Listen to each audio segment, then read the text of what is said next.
When you learn that your child has executive functioning deficits that need strengthening, it can feel confusing and overwhelming. How do you know when your child's lagging executive functioning skills are getting in the way? What are good ways to help? In this episode, I'm talking about what executive functioning is and everyday fun and useful ways to help your child improve their capacities to think before acting, mentally wrestle with relevant ideas, and respond adaptively and flexibly to their changing environment. Welcome back to Project Parenthood. I'm your host, Dr. Nanika, clinical psychologist and respectful parenting therapist. Each week, I'll help you repair and deepen your parent-child connection, increase self-compassion and cooperation from your kids, and cultivate joy, peace, and resilience in your relationship with them. So what is executive functioning? Executive functioning, which I'll go forward calling EF, refers to a set of mental processes that give you the ability to organize, plan, and execute simple tasks. These skills begin to develop in the first year of life, but are not fully developed until early adulthood. These skills are categorized into 3 domains: inhibitory control and attention, cognitive flexibility, and working memory. Inhibitory control and attention refers to the capacity to control your behavioral and emotional impulses and put distracting elements to the side in order to sustain attention on the task at hand. This involves the ability to resist the temptation to not complete a task. Research suggests that weaker persistence, less impulse control, and a poor attention regulation in childhood puts a child more at risk of earning less money, having worse health, committing more crimes, and being less happy 30 years later than those whose inhibitory control is stronger.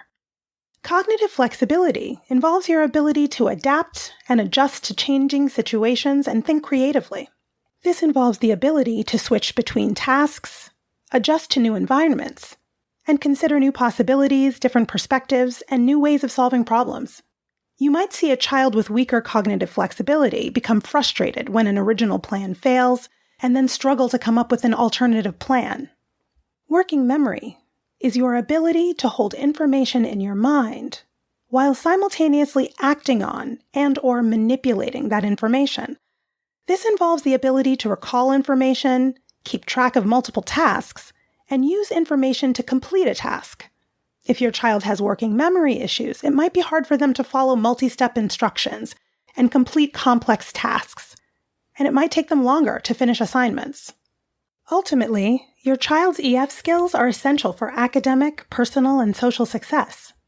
By understanding your child's EF strengths and weaknesses, and your own, you can work to strengthen the EF skills that are less well developed. So, what most parents want to know is if it's possible to help kids build the EF skills they lack. And it is indeed possible to help your child improve weak EF skills. Think about ways to make your child's environment more supportive, like making a change in the physical or social environment. Does an upcoming task need to be made more fun or provide more autonomy for your kiddo? Does your child need you to interact with them in a particular way to help get things done, like practicing together beforehand, offering praise during the task, or feedback afterward? Before your child begins a task, set them up for success by making sure they're clear on what goals for tasks are, what completion and success look like, and the logic behind why it's important for them personally to complete the task. Provide scaffolding that works for your child. That could be verbal or written reminders, using timers to make time more visible to them, and establishing routines that create built-in structure. Dr. Russell Barkley, a psychiatrist who specializes in the assessment and treatment of ADHD and related disorders, suggests that parents encourage a 10-3 rule. For every 10 minutes of focused, on-task time, remind your child to take a 3-minute activity break where they move their bodies in some way. That might be just walking around the block, play wrestling with a sibling, or dancing around their room. Other activities that have been shown to improve EF skills include vigorous exercise, yoga, computerized cognitive training, and mindfulness. And organized sports like martial arts, basketball, or soccer require kids to both hold strategies and rules in mind and make quick and flexible adaptations to others' actions. They also need to self-monitor their behavior and their performance while engaging in these sports, all of which are beneficial for the development of EF skills. But studies have also shown that unless these activities are practiced in an ongoing manner, EF skills will decrease once more, and despite practice in one setting, the skills don't always translate to regular life contexts where they'll actually need to use the skill. This is why the best approach to EF skill development is the one that takes your child's unique strengths and challenges into account and also considers their family's functioning and needs. You can take lots of real-life opportunities to build your child's EF skills and your own by working together with your child to solve problems. This problem-solving process, developed by Dr. Ross Green, is called collaborative and proactive solutions. The more you use this process, not only will you be solving a lot of problems, but you'll also be teaching, modeling, and practicing the very skills that are underdeveloped in kids with EF weaknesses. Both you and your child will need to use skills like emotional regulation, self-reflection, listening, taking another person's perspective, thinking about possible outcomes, understanding how your behavior impacts someone else, and resolving problems without conflict during a collaborative and proactive problem-solving conversation. Some of the most effective and lasting executive function foundations are the constant support, shared experiences, and time you and your child spend together enjoying everyday activities like reading books, cooking, or dancing, which are all a kind of scaffolding for the development of their self-regulatory skills. So now you know a little bit about what EF is, and that people can improve these skills, but how do you know when it's time for therapeutic interventions? Sometimes your best efforts at helping your child improve their executive functioning just aren't working. Or maybe you have a tween or teen who's resistant to help. If your child's EF deficits are causing your child's social difficulties and low self-esteem, and they seem simply unable to cope with the everyday demands of school and life, it's probably affecting them very negatively. Eventually, chronically weak organizational, homework, and keeping track of their stuff skills are going to get the better of them and the whole family. Seeking professional help can reduce the vicious cycle of parent-child stress, anxiety, and behavioral problems that can get kicked up when a child's EF skills are particularly compromised. Working with a cognitive behavioral clinician or occupational therapist can potentially help daily life feel easier for the whole family. When a child can't flexibly cope with change, there are negative effects on all of the family members. Sometimes kids have become so guarded due to reciprocally negative interactions with adults around how often they're letting others down, that they hold their parents at arm's length, not allowing them to provide help.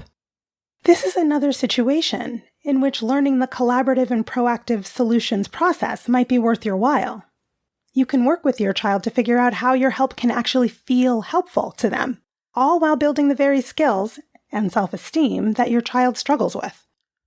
But an objective clinician outside of the family dynamic may feel safer to your child initially, so don't wait on getting your child help. The earlier interventions begin, the easier it is for your child to make lasting changes. In the meantime, make your child's environment more supportive and/or less challenging so that their weaker EF skills have less of a negative impact on them and on you.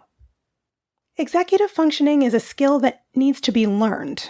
And some kids need a lot of modeling and scaffolding to develop those skills. But they are indeed learnable. If you're responsive to the hand you've been dealt, a child for whom EF skills may be challenging, that means you adapt your parenting to meet your child's needs. Be patient, show your child compassion, acceptance, and willingness to help them learn from their mistakes, and feel empowered to help your child thrive and reach their potential. How do you scaffold executive functioning skill deficits in your family? Tell me about it on Instagram at BKParents. And be sure to join me live on Instagram on Monday, May 8th at 1 p.m. for a Brooklyn Parent Therapy Ask Me Anything. I'm so excited to answer your questions in real time. If you have a question for me about parent-child relationships, respectful parenting tips, and/or parental mental health, shoot me an email at parenthood@quickanddirtytips.com or leave a message at 646-926-3243 or DM me on Instagram at BKParents. And you can learn about my private practice working with parents living in New York State at www.brooklynparenttherapy.com. Catch you next week. Project Parenthood is a quick and dirty tips podcast. It's audio engineered by Dan Firebend, and our director of podcasts is Adam Cecil. Our podcast and advertising operations specialist is Morgan Christensen.